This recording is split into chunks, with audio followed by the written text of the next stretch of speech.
La prison d'Abou Salim à Tripoli. C'est notamment là qu'étaient enfermés un grand nombre de prisonniers politiques sous Kadhafi. C'est là aussi que Matthew Van Dyke, citoyen américain, a été emprisonné.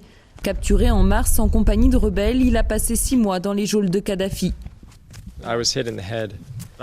Ils m'ont frappé à la tête, j'étais inconscient. J'étais en train de faire des photos de gens qui souriaient dans la ville et tout ce dont je me souviens, c'est qu'après, je me suis retrouvé dans cette cellule avec un mec qui se faisait torturer juste au-dessus de moi. Et je ne savais pas pourquoi ça s'était passé.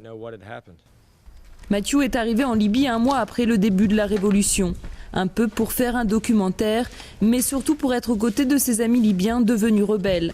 À Abou Salim, il était enfermé dans une cellule de confinement de 3 mètres sur 2, sans aucun contact avec l'extérieur. Quand le gardien venait et qu'il me donnait à manger, c'était le seul moment où je voyais un être humain.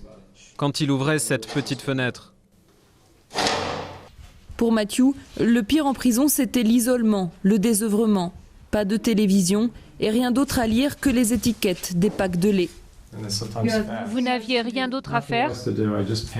Non, rien d'autre. Simplement faire les 100 pas, 10 heures par jour, 12 heures par jour. Matthew n'avait aucune idée de ce qui se passait dehors jusqu'à son évasion la semaine dernière. C'est là qu'il a découvert que le régime de Kadhafi s'était effondré.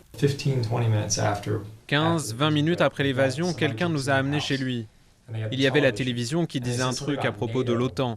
J'étais sous le choc. J'ai dit aux autres prisonniers, « Ok, c'est sympa, mais j'ai vraiment peur de rêver et de me réveiller à nouveau en prison. » Ça semblait tellement incroyable. Matthew ne regrette rien aujourd'hui. Cette révolution est devenue la sienne. Il a décidé de rester en Libye jusqu'à ce que le pays soit entièrement libéré.